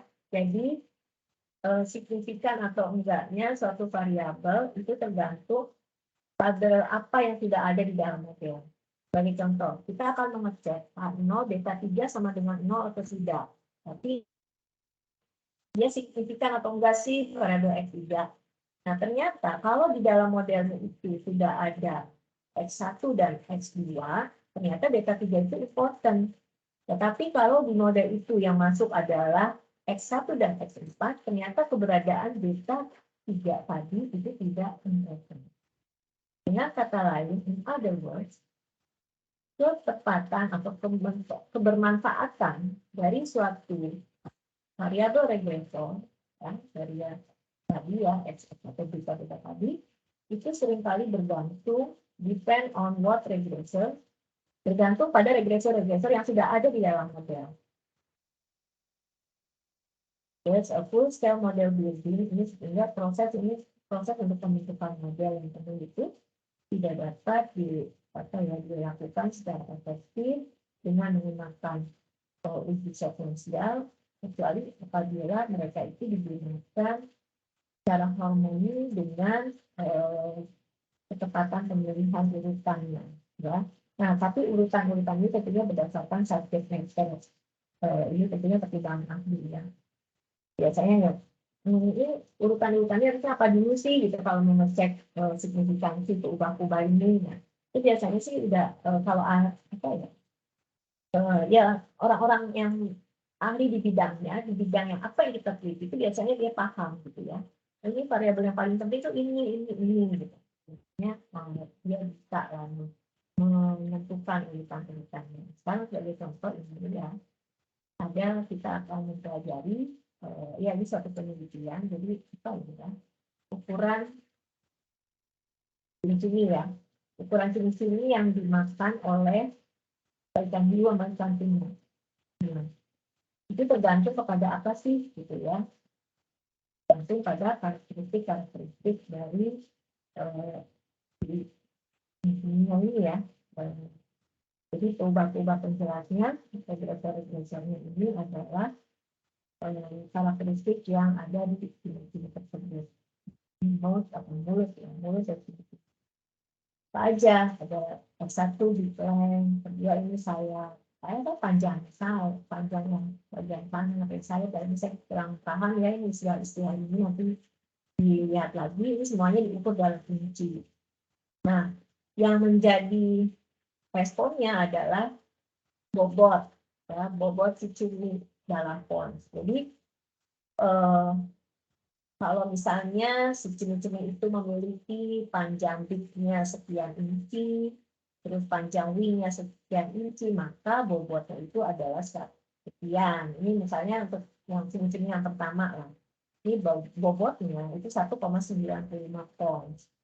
Apabila dia di sini tuh X1-nya sekian, sekian, dan seterusnya. Ya, ini adalah di sini yang akan dimakan apa yang yang dimakan oleh video ini nggak bisa menjual ini misalnya begitu.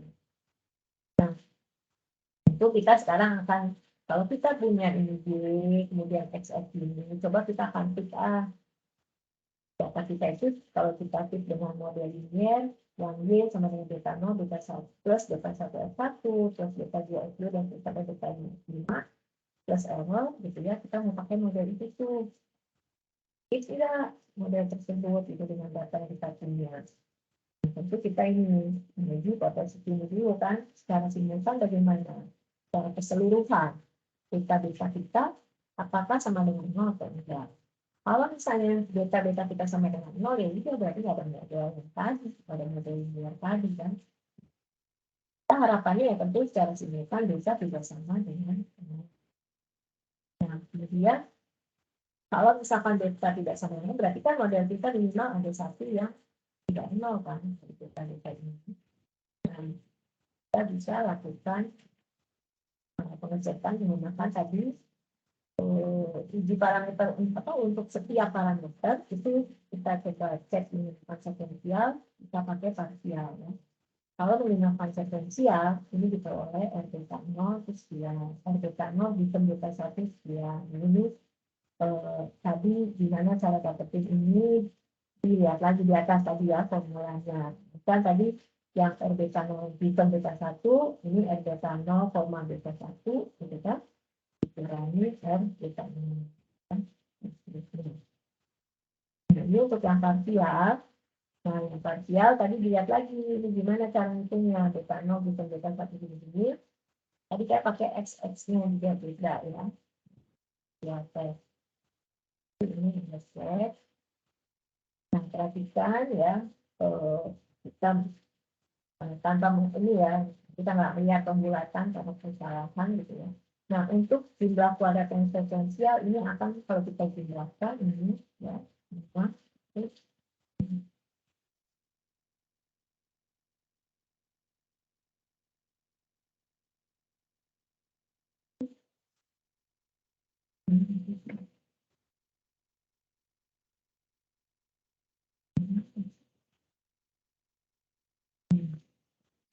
ini kalau kita jumlahkan, ini akan sama dengan jumlah regresinya secara keseluruhan. Jumlah kuadrat regresinya itu adalah 595,1.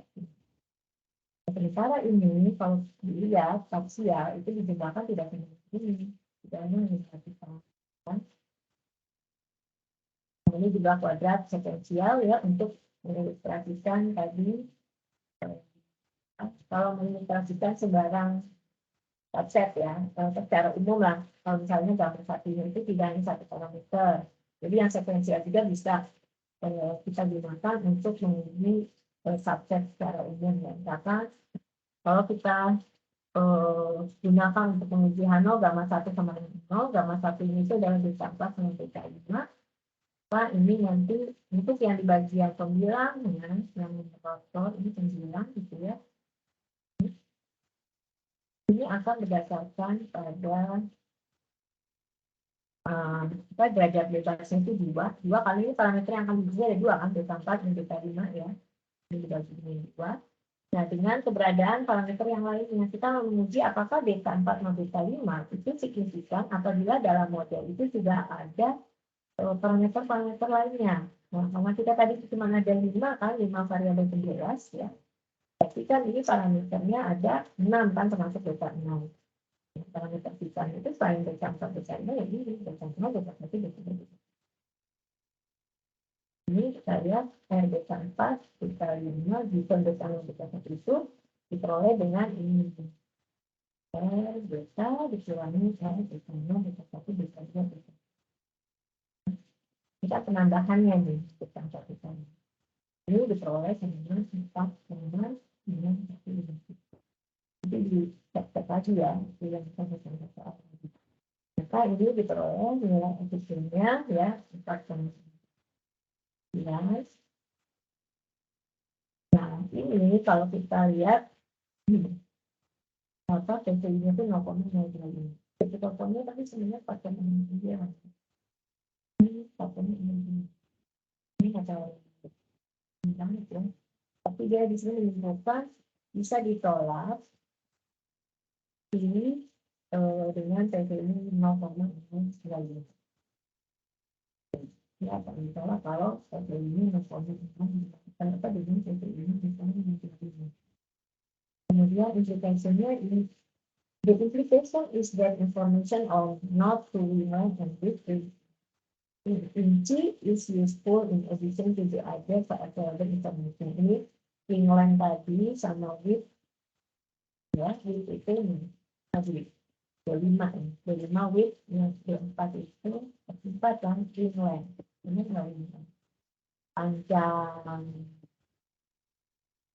England itu membuat England 2 not England 4. Yang itu jelas aja ini ya. Penambahan England. Oh ini not to England dan ini bisa Bisa berapa? Ini 4 ya. Bisa 4. Terus X2 ini. Ini lanjut. Oke, yang tadi ya, pokoknya ini nih interpretasi beta 4 sama beta 5. Beta 4 dan beta 5 interpretasinya apa sih ini? Beta 4, ini beta 4 maksud 5, beta 5-nya ya. Jadi ini penambahan keubah not, tulisan sama width itu ternyata bermanfaat. Nah, apabila memang tidak ada informasi yang lainnya. Jadi, padahal udah ada tuh ya informasi yang lain itu signifikan. Kalau kita tambah lagi dengan X4 dan X5 juga ternyata itu signifikan penambahannya. Ya, jadi sebenarnya kita tuh udah dalam penelitian kita variabel X1, X2, X3 gitu kan katakanlah itu tuh sudah signifikan. Apabila kita tambahin lagi gitu ya dengan X4 dan X5, apakah keberadaan penambahannya ini, keberadaan si perubahan itu signifikan atau enggak gitu. Dalam keseluruhannya itu tadi. Ya gitu ya. Di sini ada yang tanya belum? Ada yang tanya enggak ini? Nggak ada, Bu. Aman.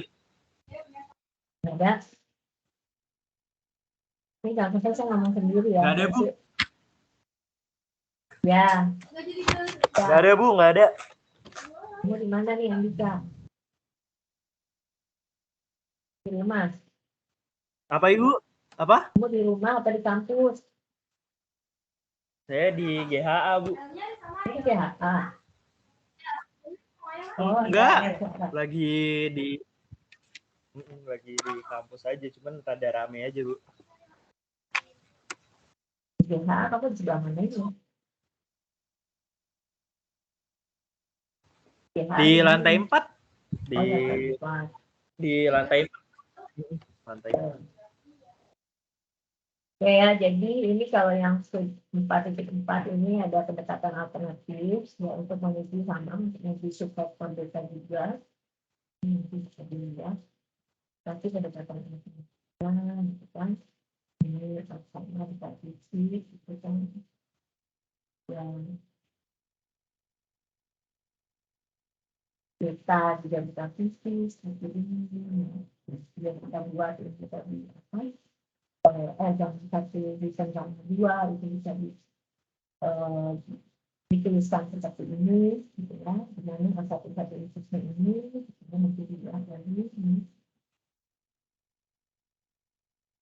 Nanti jadi satu izinnya bisa juga ini, saya kan pendekatan alternatif ya untuk menuju subvektor beta. Misalnya kita menuju ada satu, nah satu ujian bisa digunakan, bisa juga pakai ini. Sama sih sebenarnya ya, R gamma 1 ditambahkan 2 dibagi R, dan jumlah kuadrat ini tadi kan, jumlah kuadrat tapi ekstra tadi kan, dengan adanya keberadaan perubahan-perubahannya. Nah di sini di atasnya tuh bisa ngitung, bisa pakai selain yang pakai apa R beta dikurangi yang gitu ya, yang ini bisa juga pakai ini formula ini, satu asten kali asten inverse kali satu. Di sini yang dilihat yang satu bisa itu yang ya. Jadi ini dibuat apa ini gamma satunya itu harus kita dapatkan dulu ya, ini menggunakan metode ELS ya. Jadi kalau misalnya gamma satu itu isinya beta 1 sama beta 2 misalkan ya, di sini ya kita juga beta satunya itu berapa, beta 2-nya itu berapa, pakai metode ELS. Nah, untuk mendapatkan pendugaan seluruhnya kan kita udah tahu ya, beta x aksen x inverse x aksen y gitu kan. Dari situ kan kita nanti akan dapatkan kan beta 1 juga berapa, beta 2 juga berapa. Nah ini akan menjadi gamma 1 ini kopi ya, gamma 1 juga dari gamma 1. Jadi ini tuh kita gunakan dengan metode kuadrat kecil, kita tadi juga dari gamma 1. Kemudian kalau untuk yang S1, satu inverse ini formulanya ya, di mana X1, X2-nya menyesuaikan aja mempartisi dari XX tadi. Gitu ya. Nanti statistik ilmunya untuk ini. Yang satu akan satu inverse sama satu, tapi dibagi R dibagi ini. Kuadrat residu dibagi ini. Ya, ini alternatif untuk menuju subsektor kita ya.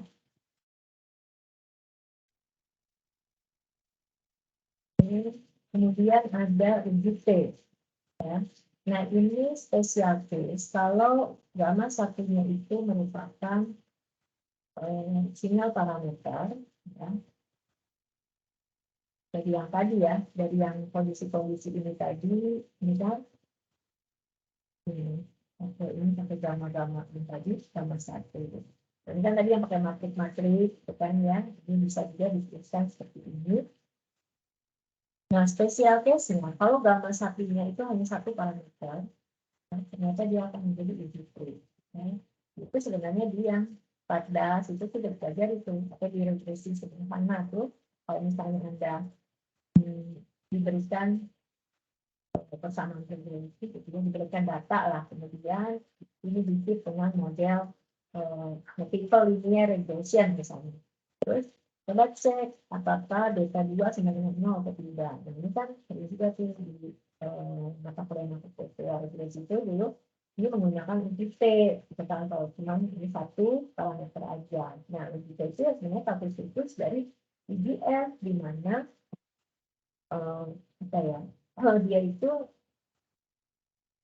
F itu kuadratnya kan, kuadratnya dari si T.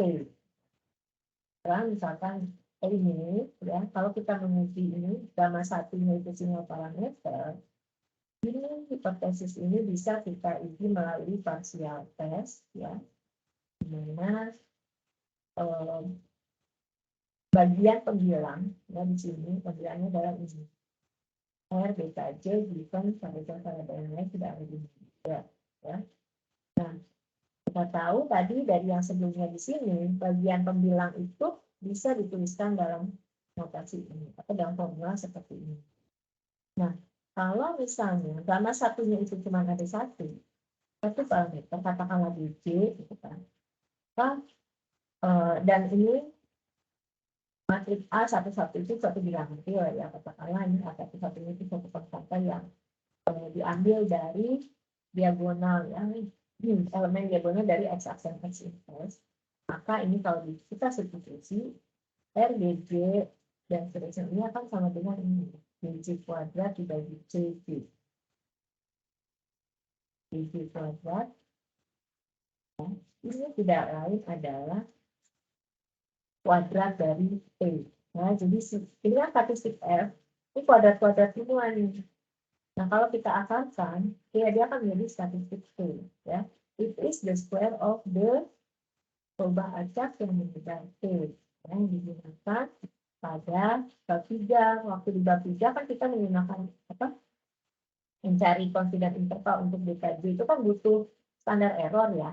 Nah, ini yang di bawah nih standar error. Kemudian kan kita nanti akhirnya pakai uji T kan, ya menggunakan statistik T. Itu kan dari sini sebetulnya. Yang kita ambil komponen-komponen diagonal dari x aksen x inverse. Ya.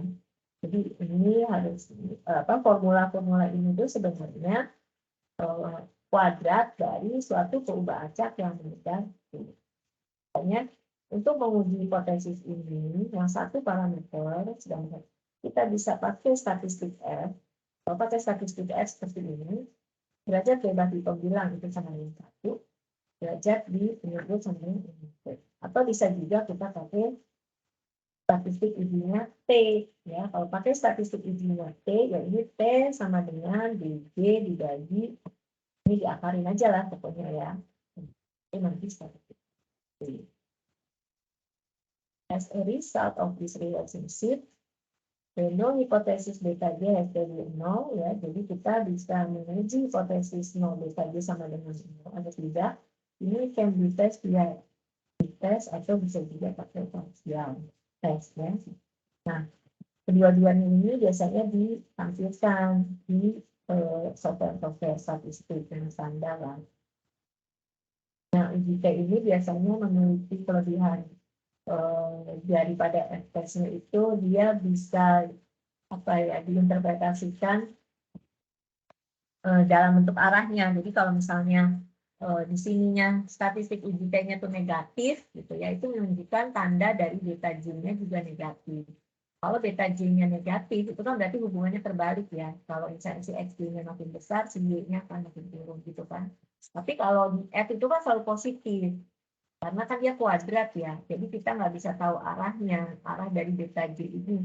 Kita cuma bisa bilang dia tidak sama dengan 0. Tidak samanya itu apakah lebih besar atau lebih kecil, kita tidak bisa. Tapi di sini UGT ini juga harus diinterpretasikan dengan hati-hati. Remember that bahwa include beta J di dalam model ya. Remember that they indicate ya bahwa di UGT itu menunjukkan bahwa kepentingan untuk memasukkan beta apabila di dalam modelnya itu semua apabila di dalam model itu sudah ada model-model yang lain. Jadi hati-hati bahwa UGT ini itu interpretasinya ini kan UGT ini merupakan kasus khusus dari sekuensial ini ya. Tapi tadi dari sekuensial parsial tadi ya.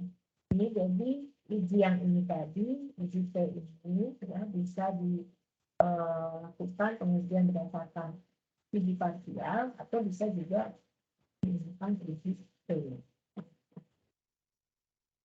Tadi ya, itu yang penjelasannya kalau uji T-nya itu apa beratnya ya. Ini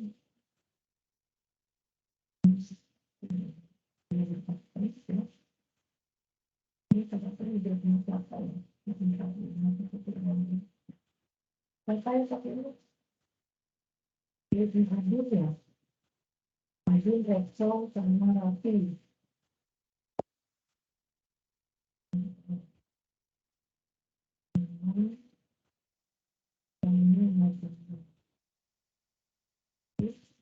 Nah, saya minta tugas berikutnya adalah membuat bab 5. Tolong dibuat bab 5-nya sama pembagiannya kayak kemarin ya, nanti dibagi aja. Ini bagi 5. Tapi masih belum selesai ya yang sedikit untuk yang benar-benar Kevin nanti tolong dibagi ya Kevin untuk bab 5 sama seperti kemarin tugasnya bab 4 tolong dibagi kerjakan juga. Nah, mungkin saya minta juga ini ya apa? Saya bisa penulisan poin-poinnya aja gitu di PowerPoint ya. Makanya penting-pentingnya gitu. Saya juga minta buat kami yang tidak hanya kita menuliskan. Ini yang bab 5 itu kan estimation untuk yang tidak kurang. Ini kamu juga dari sekarang. Terus nanti yang bab 6 adalah yang pengujian ya, pengujian. Dan pakai sistem. Ini juga ada latihan-latihannya. Nanti ini tolong dibagi. Oh, betul ya. Yang kira-kira yang ditanyakan nggak?